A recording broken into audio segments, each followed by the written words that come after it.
Movie की शुरुआत में हमें दिखाया जाता है एक बूढ़ा कछुआ एक आइलैंड पर रहता है और वो एक सी टर्टल है। ये समंदर बहुत खूबसूरत है। यहीं पर कुछ टर्टल एग्स पड़े होते हैं, उसमें से बेबी टर्टल्स बाहर निकल रहे होते हैं और ये एक ओल्ड सी टर्टल जिसका नाम सैमी है उसकी मदद कर रहा होता है। सैमी की वाइफ जो उनको अपने शर पर बिठाकर उन्हें समंदर में छोड़ती है ताकि वो आराम से अपनी फर्स्ट स्विमिंग कर सके। ये दोनों बूढ़े कछुए इतने खुश इसलिए होते हैं क्योंकि वो ग्रैंड पेरेंट्स बने थे।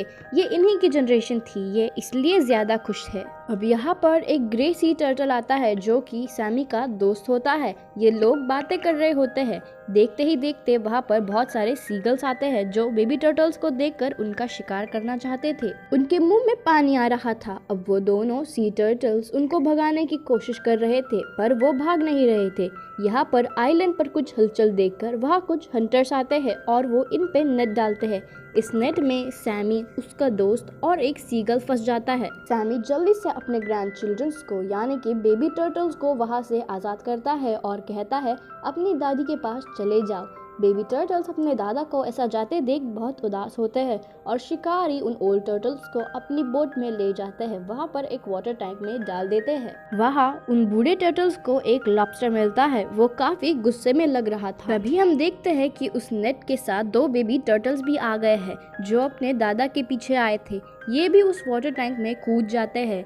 एक पिंक बेबी टर्टल होता है और एक ग्रे बेबी टर्टल होता है। सैमी उन दोनों टर्टल्स को बाहर निकालने की कोशिश करता है पर वो दोनों दोबारा से टैंक में कूद जाते हैं। तभी सैमी देखता है कि एक सीगल को भी इन लोगों ने कैद कर लिया होता है। तो सैमी उससे कहता है मैं अगर तुम्हें इस केज में से आज़ाद कर दूं तो तुम्हें भी इन बेबी टर्टल्स को सी में छोड़ना पड़ेगा और कहता है खबरदार तुमने इन्हें खाया तो। सैमी जैसे ही उसे आज़ाद कर देता है तभी सीगल उड़ जाता है। तभी सैमी का दोस्त कहता है कि देखा सीगल्स होते ही धोखेबाज है। पर कुछ देर में ढेर सारे सीगल्स उनकी मदद करने आ जाते हैं पर हंटर्स उन्हें भी दोबारा से कैद करने आते हैं।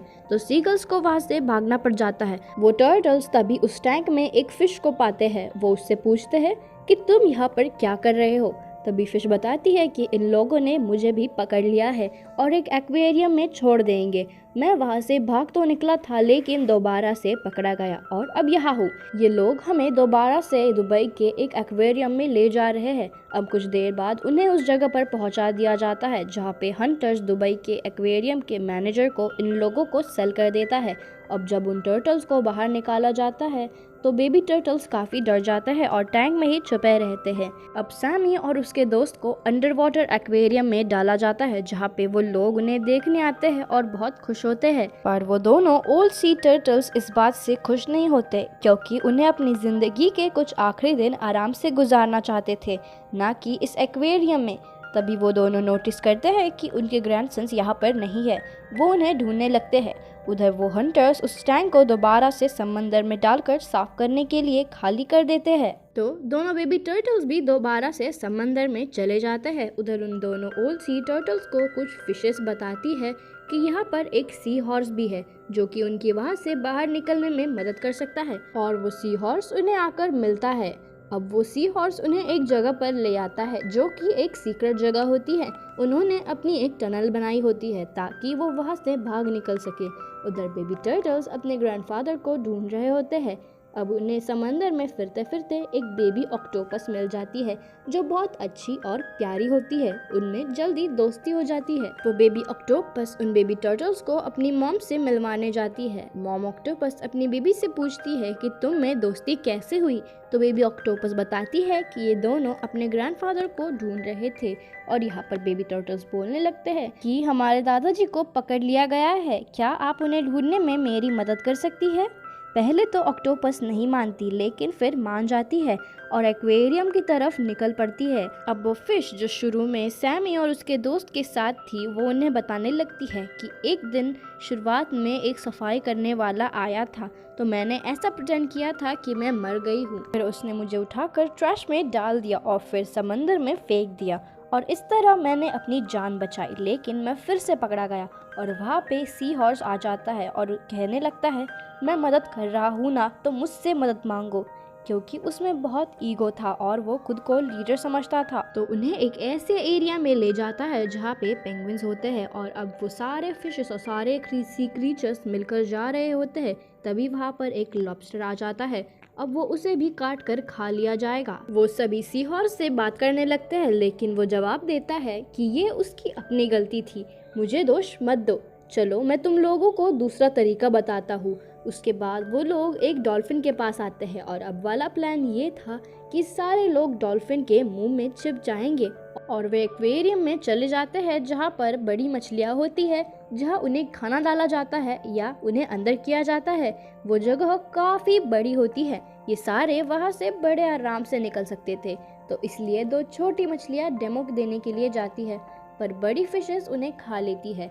इस वजह से सभी लोग बहुत डर जाते हैं। ये प्लान भी फेल हो जाता है। ये लोग काफी परेशान हो जाते हैं। अब सी हॉर्स भी वहाँ से चला जाता है। अब तभी वहाँ पर फिश जो सैमी के साथ थी वो आकर सैमी और उसके दोस्त को बताती है कि आपके ग्रैंड चिल्ड्रंस आपसे मिलने आए हैं। अब सैमी और उसका दोस्त तैर कर समंदर के दूसरी तरफ जाते हैं, यानी के एक्वेरियम के दूसरे किनारे पर, जो कि समंदर से मिलता है। वो लोग देखते हैं कि वाकई में वो लोग वहाँ पर आए हैं। ये देखकर वो लोग काफी खुश हो जाते हैं, पर मिल नहीं सकते उस एक्वेरियम की वॉल की वजह से।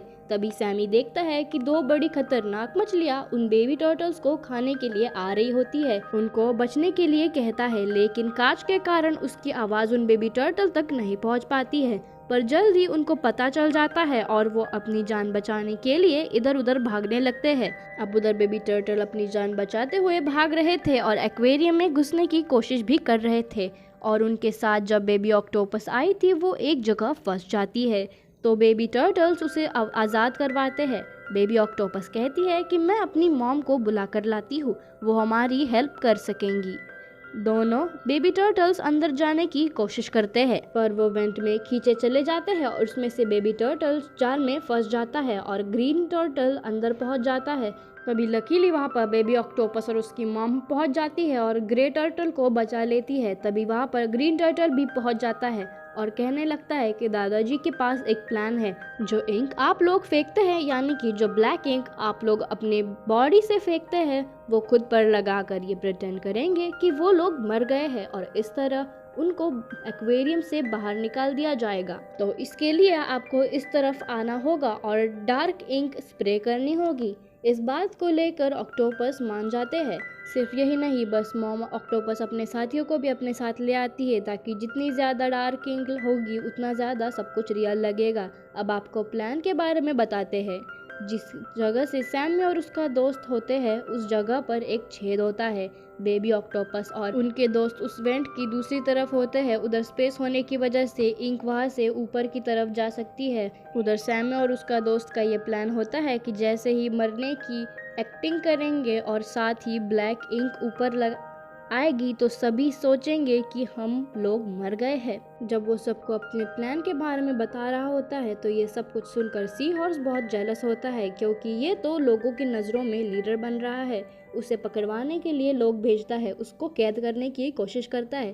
तभी वहाँ पे ग्रे सी टर्टल आ जाता है, जो कि अपने दोस्त की जान बचाने लगता है और सभी जंगली फिशेस को मारने लगता है।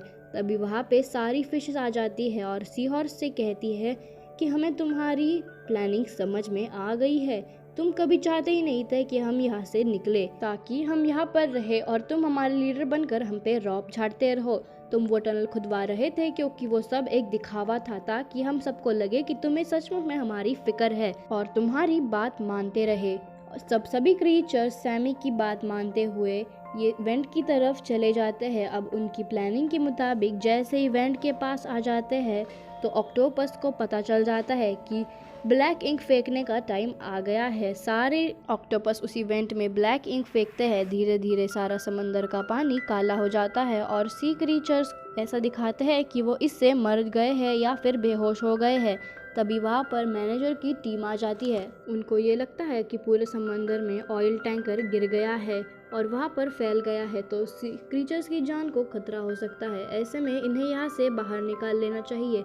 इससे विजिटर्स भी काफ़ी परेशान होकर मैनेजमेंट से कहते हैं कि इनको जल्दी यहाँ से निकाल लो, वरना इनकी जान भी जा सकती है। तो फिर मैनेजर को सबके दबाव में आकर इमरजेंसी डोर को खोलना पड़ता है, जो कि समुद्र में खुलता है। अब सारे सी क्रीचर्स एक एक करके बाहर से निकल जाते हैं। इवन वो लॉबस्टर भी, जो कि एक वेंट में चला गया था, वो जिंदा था, वो भी सब पर अटैक करते हुए बाहर आ जाता है। इससे पहले कि डोर बंद हो जाता है, सारी क्रीचर्स समंदर में पहुंच जाते हैं और वहां पर आकर वो लोग काफ़ी खुश हो जाते हैं। और यह सी हॉर्स को अपनी गलती का एहसास भी हो जाता है और सबसे माफ़ी मांगता है।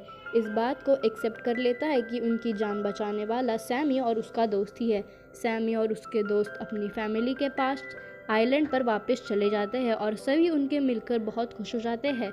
और इसी के साथ ये मूवी यहीं पर ख़त्म हो जाती है।